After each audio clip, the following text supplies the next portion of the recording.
recorded. So for everyone, this conference call is being recorded. Okay? And it will be uploaded to the class this evening, most likely. Okay. So can everyone see my desktop? I see it. Okay. So what we're going to talk about is, am I in the right one?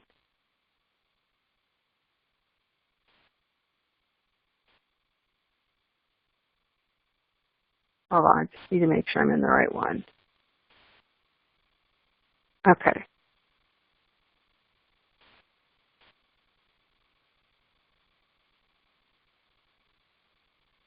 Okay. So tonight, last week we talked about numeric and string expressions. Tonight we're going to talk about conditional statements.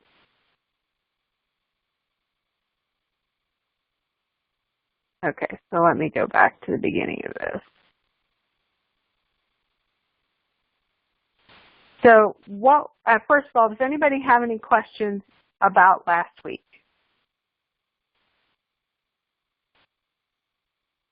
Okay, good. So what we're talking about this week is how to ask a question for Python. Last week we talked about what a number was, what a string was, and this week we're going to talk about the next step. Really, when I program, whether it's in Python or Java or C++ or whatever language I'm using, really where the power comes in is when I can make a decision. And to make a decision in a programming language, you have to understand how to ask the question. It's not about putting a question mark at the end of a sentence. It is really about understanding how Boolean operations work in a program, and in this case in Python, and then how do we then use the Boolean expression to get where we need to go. This is also called branching, because what you're doing is you're taking your code path. Currently we've had one path through the code. We add some numbers together and we print it. Now we want multiple paths through the code. Now we want to say, given one set of conditions, I want to do one thing, and given another set of conditions, I want to do another thing. So if we look here at the screen, what we have is we have a series of questions, okay? Questions begin with one of three keywords. They begin with if, they begin with elif, or they begin with else. If says, I'm asking a question, and this will always be the first question you ask, okay? It doesn't matter how many questions in a series you want to ask. If you're starting off asking a question, it's always going to have the keyword if in front of it. If you're trying to ask a question and the first question in the series doesn't start with an if, then you're going to get a syntax error. What do I mean by series? Well, what we see in front of us here is a series of three questions. Well, series of two questions, and then what happens if none of those are true? So my first question in the series will always start with an if. The second, if there's going to be a question, will be an elif. And the final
This is Lisa. Can everyone hear me again? Yeah, I hear you. Okay, I apologize for that. Okay, so conditional statements. We're asking Python a question. So what we're going to do, I'm just going to skip to the next slide, and we're going to talk about how we ask Python a question. Or this is just our experiment page. So how do we ask Python a question? Well, a question in programming languages is a Boolean expression. You can have two outcomes. It's true or it's false. You always have to remember that when you are attempting to ask Python a question. The outcome is either going to be true or false. And I'm going to sound like a broken record saying that tonight, but that's really what it's about. And so if I look here on the left-hand side and I see this float example, okay? We have our start place. Our input's going to be 20. And then here in this purple area, I'm asking a question. And the question I'm asking is the value in the variable input 0 greater than 100? Well, before we even walk through this float, we can answer that question. I know that from here, from this set state, from this set position in float, that the value is 20. So the question is 20 greater than 100? Well, logically, the answer to that is no, which would be false. If you would say no to an answer, programmatically, that's false. If you would say yes to an answer, programmatically, that's true. Since 20 is not greater than 100, it's false, and small will be printed out. So let's run the flow just to see how this happens. Okay, we have 20, we have input greater than 100. That's a no, so it's going to print out small. Well, let's say I change this to 200. So what happens now if I run the float again? So my input 0 is now 200. The question becomes, is the value in the variable input 0 greater than 100? Well, the value of input 0 is 200. The answer is going to be yes, which to Python means true, and it's going to print out big. So that is the way in which conditional statements work in all programming languages that I write in, and specifically in Python. So if you're asking a question and the answer is yes, it's a true. If you're asking a question and the answer is no, it's a false. And your questions always have to be either true or either false.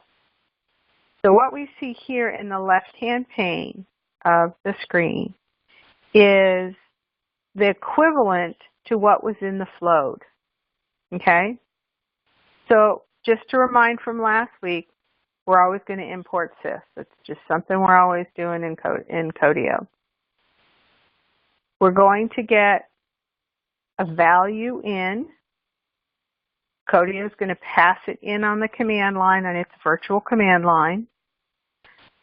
And we're going to set that value into the argument 0. So argument 1 is going to equal whatever is coming in on the command line. And then we're going to turn it into an integer. That's what this int open parenthesis argument 1 close parenthesis does. It turns the value that came in from the command line and was placed in argument 1. It turns it into an integer. So then I can ask my questions. So line 15, the question is number greater than 100? So is the value in the variable number greater than 100? If I can answer yes to that, Python says that's a true. So I'm going to print big. Otherwise, I'm going to print small. So if is my question. In this case, there's really only one question, and then what else can be done. So the question is number greater than 100? So let's run the code and see what happens. So it printed big. So the number that they passed in was greater. And here's the float. Let's just see what number they passed in. If I print number here and I run the code, they passed in the number 120. 120 is greater than 100, so we're going to print big. Is this pretty clear as I'm going through it? Or does anybody have any questions? Okay. This just goes through and explains it. Some key things to remember. You always have to have your first question with an if. And then see this guy here, this colon? This colon will drive you crazy. Because if you don't remember to put the colon, you're going to have syntax errors. And you're not going to know why you have a syntax error. So the colon in Python is equivalent to ending your sentence with a question mark. But in Python, if you don't end your sentence with a colon, it's not going to run. It's just going to give you a syntax error. So always remember your colon. And I'm going to probably, again, sound like a broken record.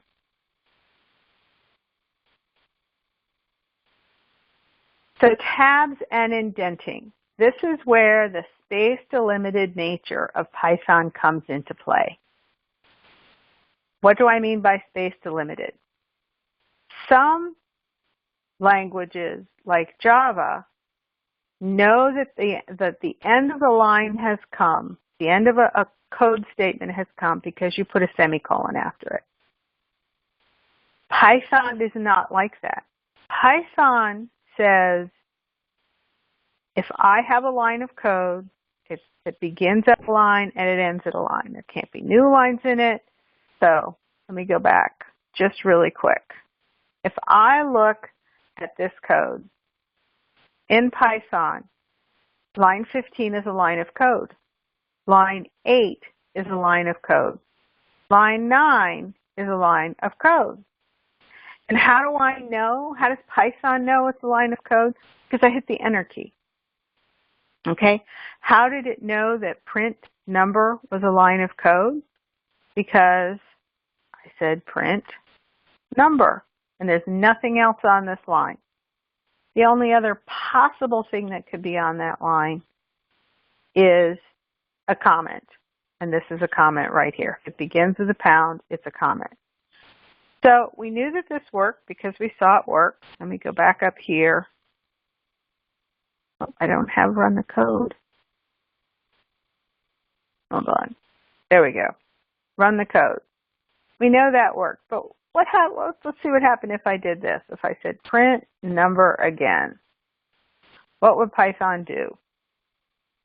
Python's going to give me a syntax error.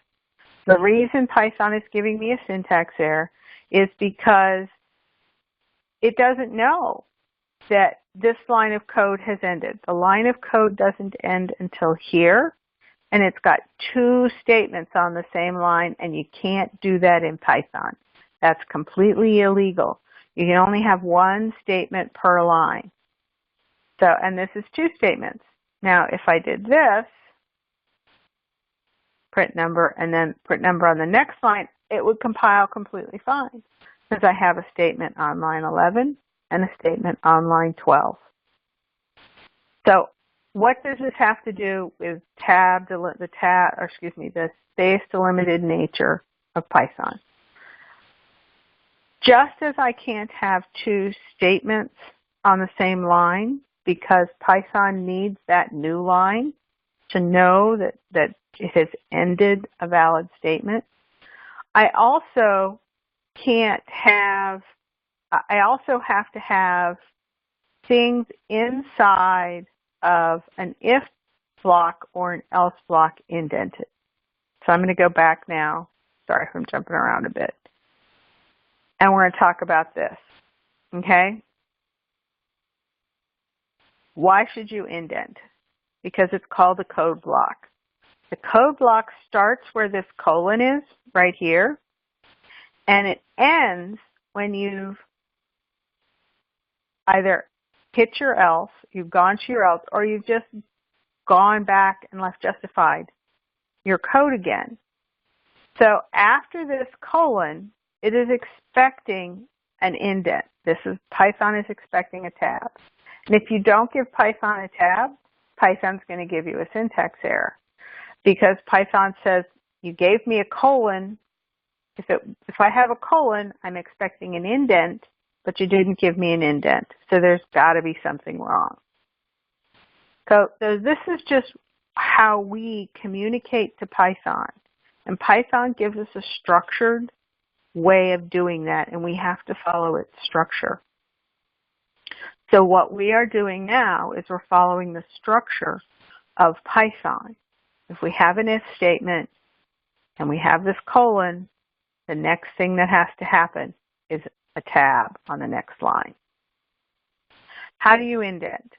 Well, there's a bunch of different ways, but just hit the tab key. It's better. I know I've worked with some programmers who have programmed in Python and they space. But I don't space, I tab. Tab is just easier. And the nice thing about Codio, especially in the playground, is it will do the tabbing for you. So if you do something in Codio and it has already tabbed, it means that Python was expecting that. So don't backspace. Figure out why Python was expecting that tab. So now we're going to talk about another portion of asking this question and figuring out this syntax.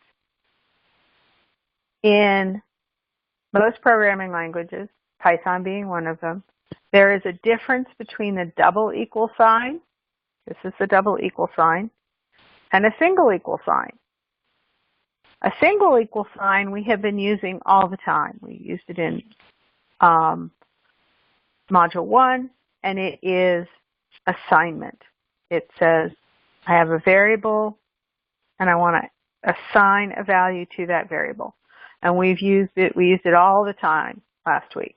Well, this week, we're adding a new operator. The operator is the double equal sign. The double equal sign is not assignment, and it is not the same as a single equal sign. The double equal sign is testing for equivalence. So in a conditional, in an if statement, if you have a single equal, you've done something wrong.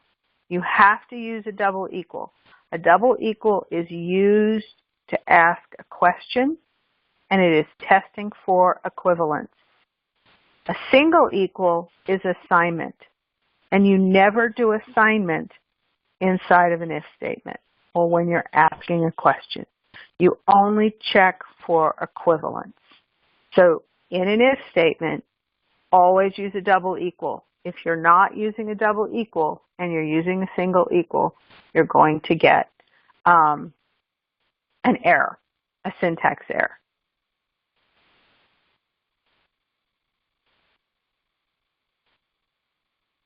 So here we're going to do a quick challenge.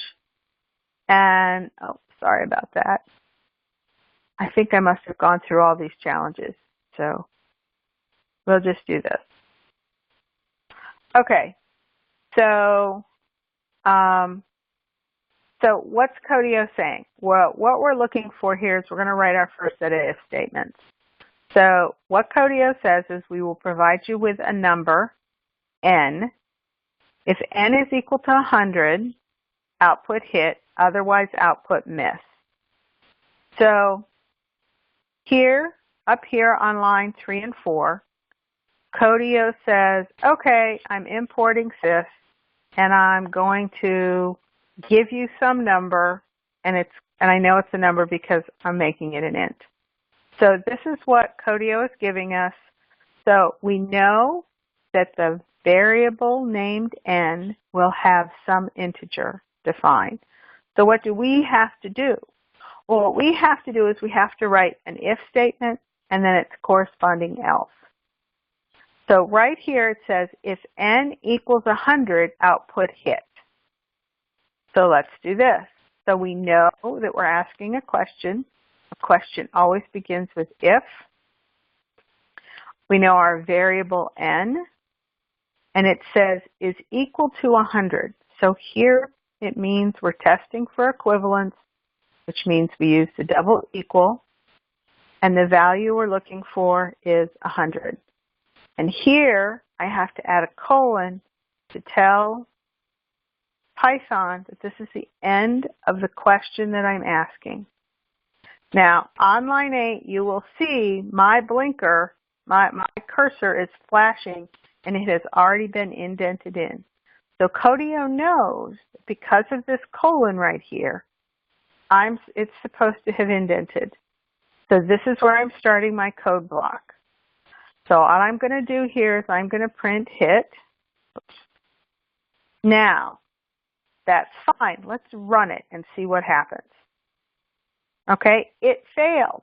Well, it failed because it put in 101 and nothing happened. Okay, it was expecting the output miss.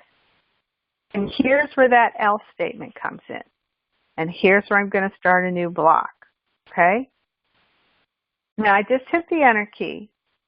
And Codio kept it as an indent because it says right now you're still in the if block. Well, I don't want to be in the if block anymore. I want to say if it's not equal to 100 or else, give it the colon, and I'm going to print miss. Okay? So this says, is n the same as 100?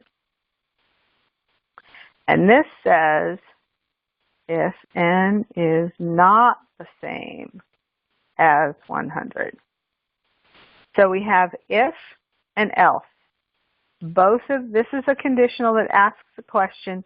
This is a conditional that says, okay, if it really doesn't match, just do this. I don't need to ask another question because I've already asked the question that I needed to.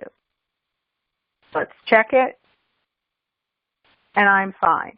Now, does everybody understand, or Shane, since I think you're the only one on, do you understand what I'm talking about between the difference of if and else? Yeah, I'm very clear on the if and else and the elif as well.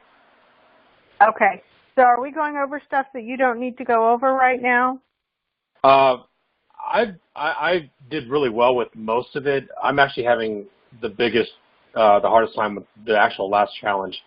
But I think there is one other guy. I think Christopher's still on as well. There is another guy on. Oh, okay. I didn't see that. Christopher, are you, am I going over stuff you already understand since you guys are the guys that called in tonight? I'm going to let you kind of set the pace. I'll go over some of the slides. But if you understand the challenges, I don't want to spend time going over them when we could be going over something else. I think I have them. Do you think you have them? So do you want me to keep going over the challenges? I've done pretty good on most of them. Okay. You know, I mean, this is all new to me. Do you understand the material, or do you think you understand the material? For the most part, I'm Googling a lot of stuff in this because I've never heard of this before. Okay. I mean, I got most of my challenges right. I think there's two that there's one or two that I didn't that I want to go back and look at because I kind of ran through most of it.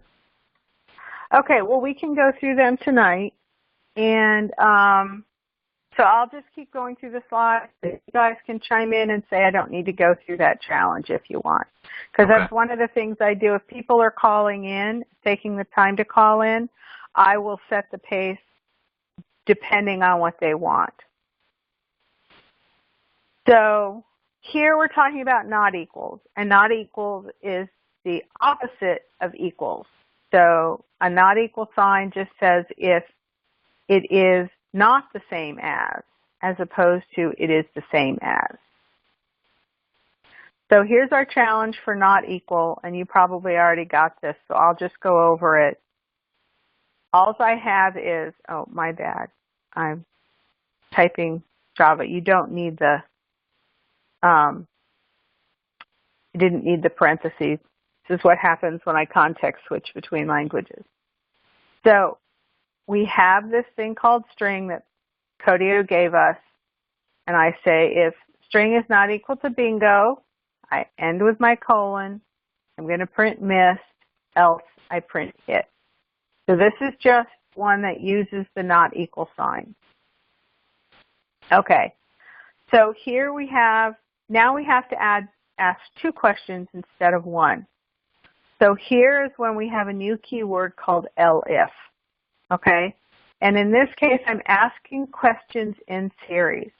And what that means is I get to the first question. Assuming the first question is false, I move on to the second question. However, if the answer to the first question is true, then I don't move on to the second question. I process it for the first question, and I'm done. And that's all this flow shows here. It shows 2 different questions. If question 1 is true, I print small, and I'm done. If question 1 is false, then I will go and evaluate it based on question 2. And if question 2 is false, then I go and I fall out and I fall into my else statement. Okay, and this is just a simple fix the errors challenge. And my apologies, I already fixed it, so I don't know what the errors were. And there are 6 more errors. Same thing as before. So, okay, so here you're provided with a number input, which is either 1 or 0. If the number is 1, output on. If 0, output off. So we're given a number n by Codio. I apologize for not clearing this out and working through them with you guys. I went through these and completely forgot to clear them out again. So if n is equivalent to 1, then I'm going to print on. Else, if it's equivalent to 0, I'm going to print off. Else, if it's equivalent to 0, I'm going to print off. And so that's all that's in that challenge. Now, the important thing here is that potentially n could be 2. And if n is 2, I don't want to do either of these things. I don't want to print on, and I don't want to print off. I don't want to do anything. So that's the importance of that if-elif. Okay, so the challenge here is they're going to provide a string input, and it's either true or false, and you can output 1 if it's true or 0 if it's false. So the only thing this challenge is doing is it's showing you that you can do equivalence for strings as well as numbers. Okay, logical operators and or. Okay, so what we have here is now we're compounding the what we can do with a question. Up until here, we could ask a question that says, you know, very simple question, is n greater than 100? Well, maybe I don't want to ask a simple question. Maybe I want to ask a compound question or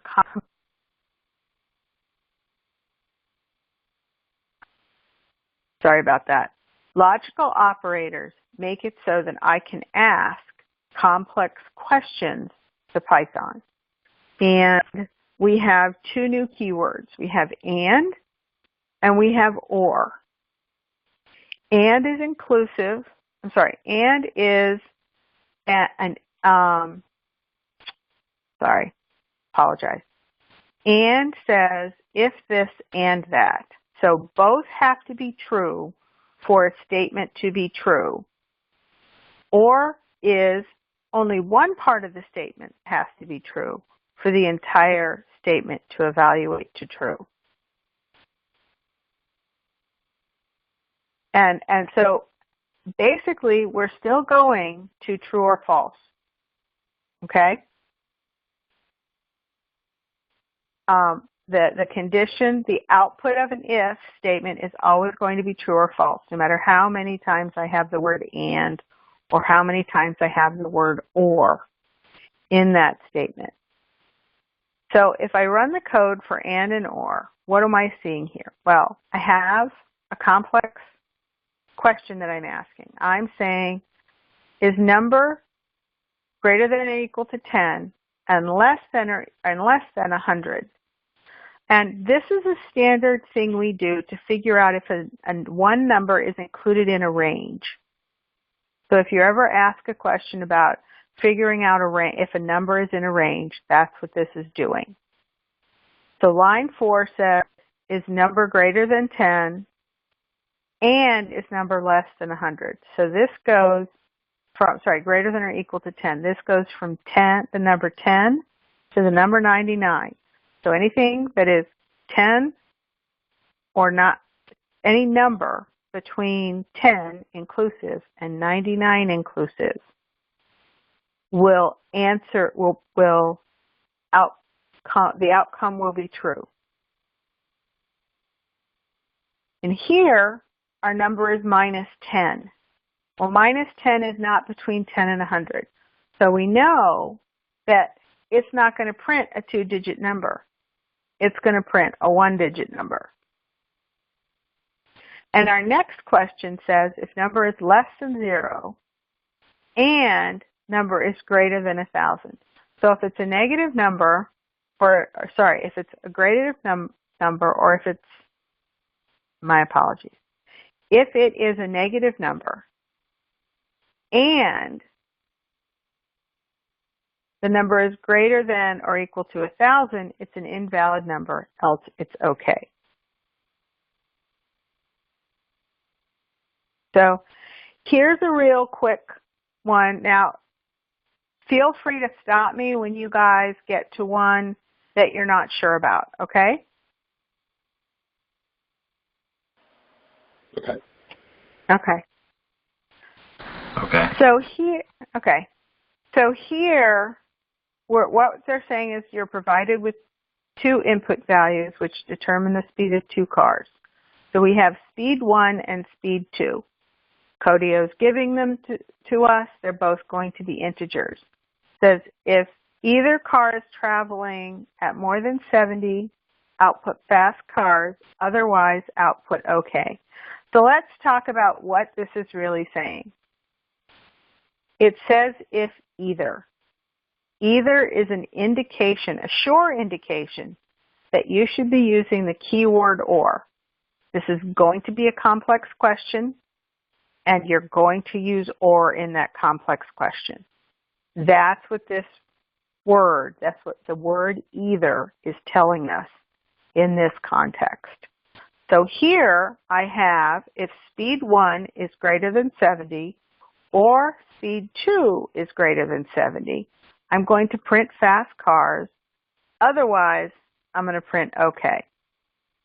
So I know that I want to use or because of the word either here.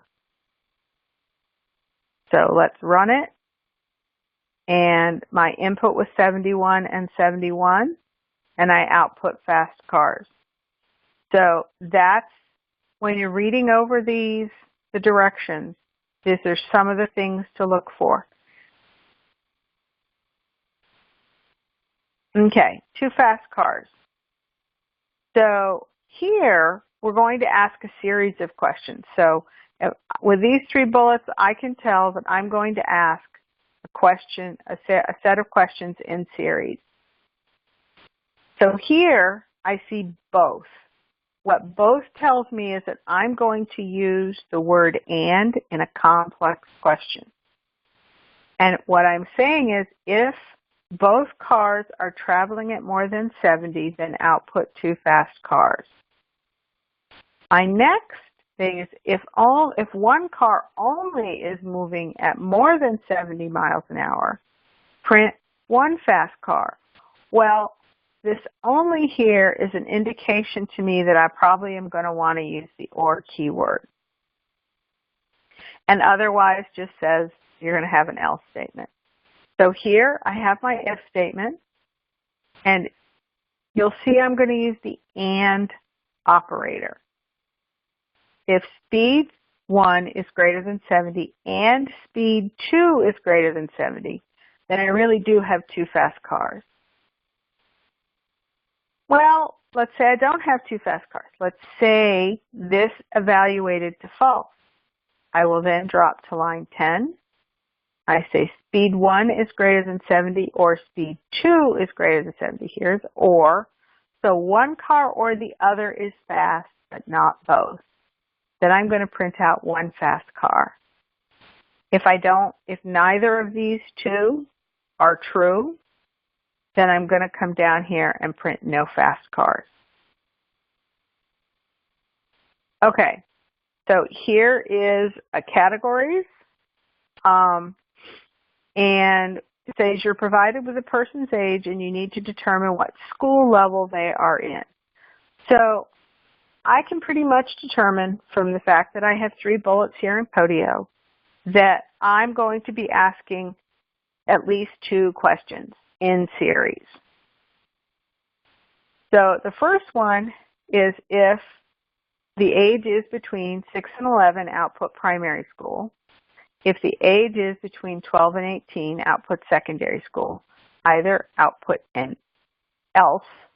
If neither, then output NA.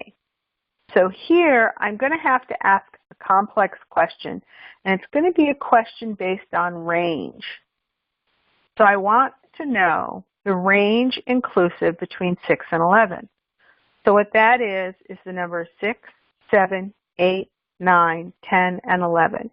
If the age is any of those numbers, then I want to print out primary school. But I don't want to list all those numbers. So I can do a test for the range.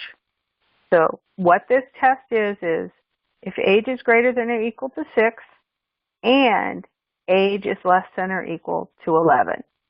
So this gives me a range that's inclusive because I used a greater than or equal and I used a less than or equal.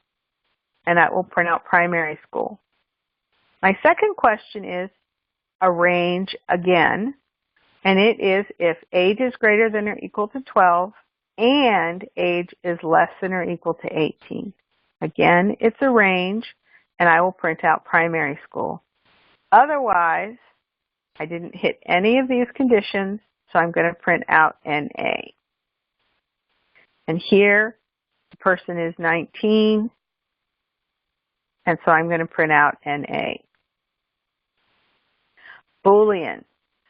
Okay, so now we have 2 additional keywords, 2 more additional keywords in Python. One is true and one is false. Now, you'll notice that this is a capital T and a capital F. Those are keywords in Python, okay? And they're different than if you put in true with a lowercase t or false with a lowercase f. And they are just that. They are true and false. They are yes and no. And we also have not, okay? Not is an exclamation mark. And again, this is just learning how to communicate with Python. And I can put the exclamation mark in front of true, something that is true, and it will make it false. So if has jumper is true, and I say not has jumper, it becomes false. So we're going to walk through this Codio here for a second. And is cold is true. If is cold is true, then they're going to shiver. And has jumper is false. Whoops, my bad. I do that all the time. Okay. I don't know why that's happening. All right. Nope, sorry about that. We'll just do that. And it's going to say buy a jumper. Okay?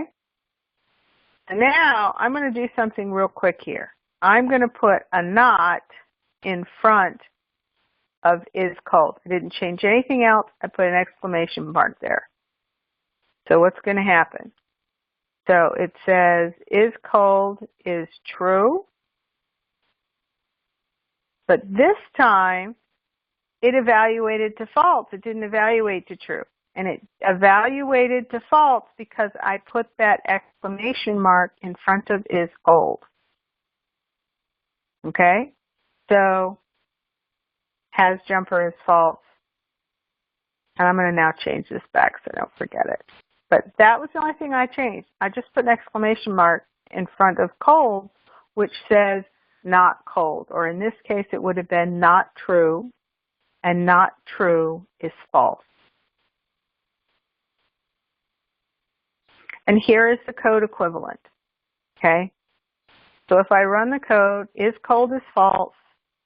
If is cold, so this is saying if is cold is true. That's really what this is asking for.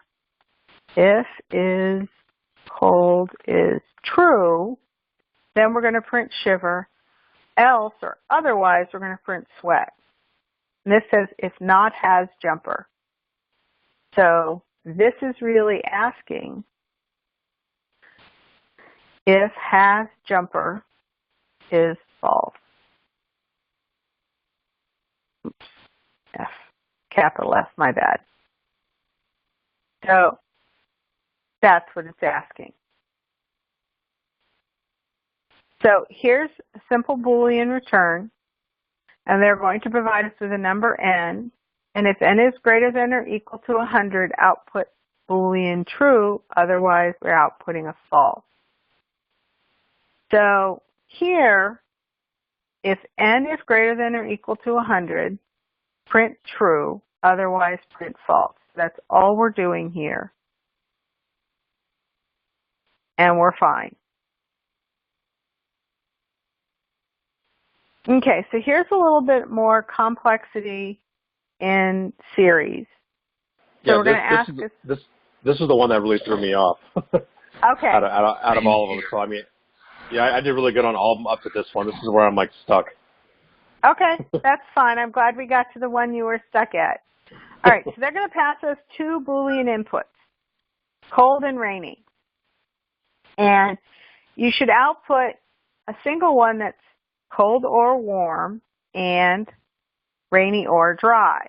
So you can be warm and dry. It can be warm and rainy. So we have two sets of questions we have to figure out here. And I have to apologize because I don't think this is written really well. It doesn't really describe the problem well. So it's cold or warm. Those are two options.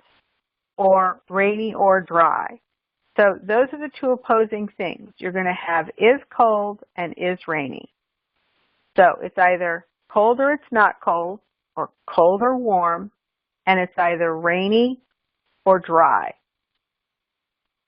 So that's what we're really looking for, and we're looking to add those two together with an and in the middle. So what I have here is what's coming in from Python. And what's coming in from Python, this is a little, it's a little convoluted the way they do it. But basically what they're saying is sysargv equal true. So if somebody's passing in an uppercase true, then this will be true. If they've passed in an uppercase false, then this will be the Boolean false. Rainy, if they pass in the string, true, then this will end up being the Boolean true. If they pass in a string, false, this will be the Boolean false. So the way they did that up here is a little bit confusing in my book. So what we're saying is if it's cold, now remember cold is a Boolean. It's not a string. This up here is confusing, and I think it makes people think it's supposed to be a string, but it's not. Okay? Is cold on line 4 will either be the Boolean true or it will be the Boolean false. It is not a string. So if is cold is true, okay? My bad.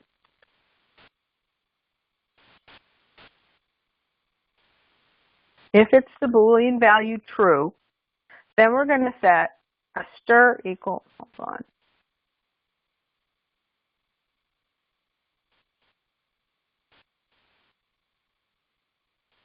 My bad.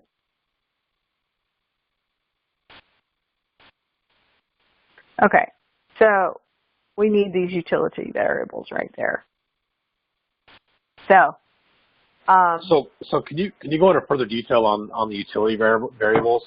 That yeah, is that just identifying the inputs? no, up top? This is line 7 and 8 has nothing to do with inputs. Okay, line 7 and 8, I'm going to out here have this stir and stir 2. Okay, and this has to do with what they call scope. Currently, stir is defined in line 12. If we ignore these 2 lines, if I do this, okay, stir is, so I keep my lines the same. Stir is defined on line 11, and that's great. However, if stir is defined on line 11, and it is tabbed in on its first occurrence, which means that its scope is inside the if block, my Python code won't know what this is, okay?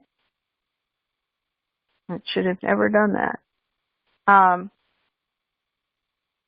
So if it's here, if it's defined the first time I use stir, if it's used on a line that's been tabbed at least once, it is inside the scope of a block, and it will not be available or should not be available outside of that scope. Because this print statement has to be left justified all the way over to the left, and there's no tab, and it's not inside where this tab is, this stir should not be available, and it should have given me a syntax error. I don't know what's going on with Codio tonight, but this should have given me an error.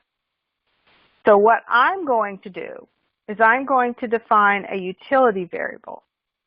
The utility variable stir, and I'm going to define another utility variable stir 2. Okay?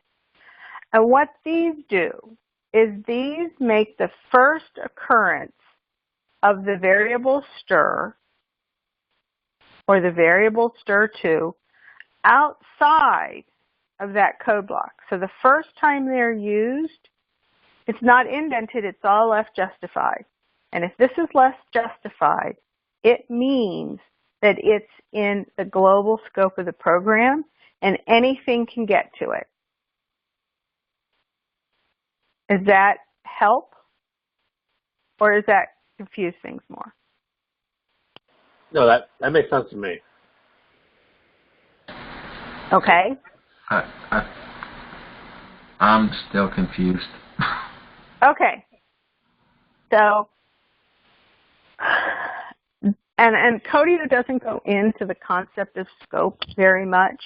I do talk about scope in one of the earlier announcements. I think I talk about variables and scope.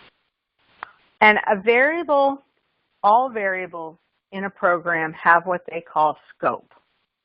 And scope is just where they're recognized and where you can use them. Most things, everything we've done up to Codio till now has been what they call the global scope. If I look at is cold, it's a variable and it's in the global scope. I can get to it from wherever I want in this program. I can get to it from this if statement. I could put it in another statement inside this block. It's available everywhere. But not everything is available everywhere in all programs. There are things that are kind of in a restricted space. And that restricted space for us right now is in these blocks. Remember when I said if it ends in a colon, it's going to be indented in, and that indented space is expected, and it is a block of code underneath the if statement. Okay? Okay. If it is in a block of code underneath an if statement, or underneath an elif, or underneath an if, then there is a potential that that variable is not available throughout the whole program. It may only be available inside that block of code. Okay. Okay. Okay? So this, until I added lines 7 and 8, or for stir until I added line 7, and for stir 2 until I added line 8, they were only available in their blocks. They weren't available to everything. They were restricted. So what I did here was I said, all right, well, I need to make them unrestricted. So I'm going to make the first occurrence of this variable in a place that is unrestricted. And for us in Codio, unrestricted means it's all the way to the left. Okay, there's no tabs. So this stir is unrestricted. And by defining stir out here, I then make it just be used in here. I'm just setting it here. That's all I'm doing. I'm not defining it. Does that help? Yeah, that does help. Okay. So my question here would be then, when you say stir is equal to, and you got the quotes, that makes the stir equal to cold or stir equal to warm available. I guess in the globally available in the script. Is that what you're saying? Yes. And That's it'd be exactly the same thing for stir 2. So it makes rainy or dry available for stir 2 in the entire code. So you're basically just removing the block restrictions and making it available throughout the entire code. That's all I'm doing. Okay. That's actually very clear. Okay, thank you. And that will become important when you go to the first milestone. That becomes important.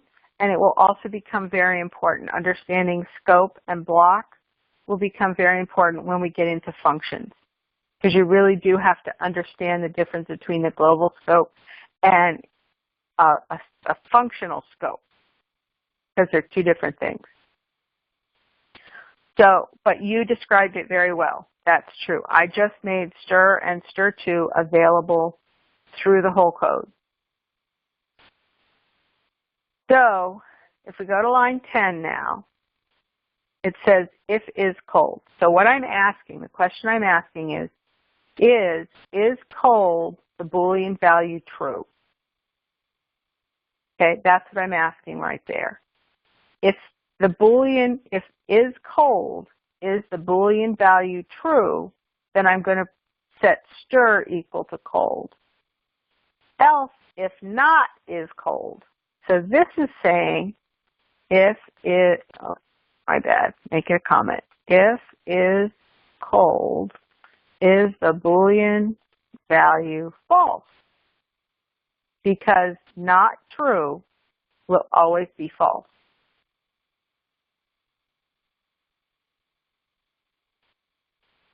Does that make sense? Yes. Yes. Okay.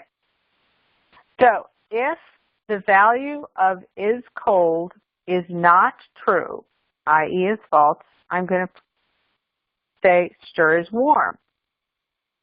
And I'm going to do the same thing with is rainy. If is rainy is true, then I'm going to say stir 2 is rainy. If else, if not is rainy, so if is rainy is false, then I'm going to say dry. And if I check it, they passed in false, false, and I have warm and dry. Is this a little clearer? Yeah, it's a big help. Okay, good. And we're all done. Is there any other question you guys have tonight? Nope, I'm good. Thank you very much. Okay. Yeah, no problem. That last one was the hardest one for me. Yeah, that's the one I struggled on. Okay, well, I'm glad we were able to cover that tonight. I'm going to put this up. If not tonight, it'll be tomorrow. And next week, the conference call will be Wednesday night. And it's going to be a busy conference call because we're going to go over the Module 3 stuff as well as start looking at the milestones. So for everybody who's listening or who's going to listen to the recording, start looking at the milestone stuff and have your questions ready. Okay? So good night, everyone. Thank you. Thanks.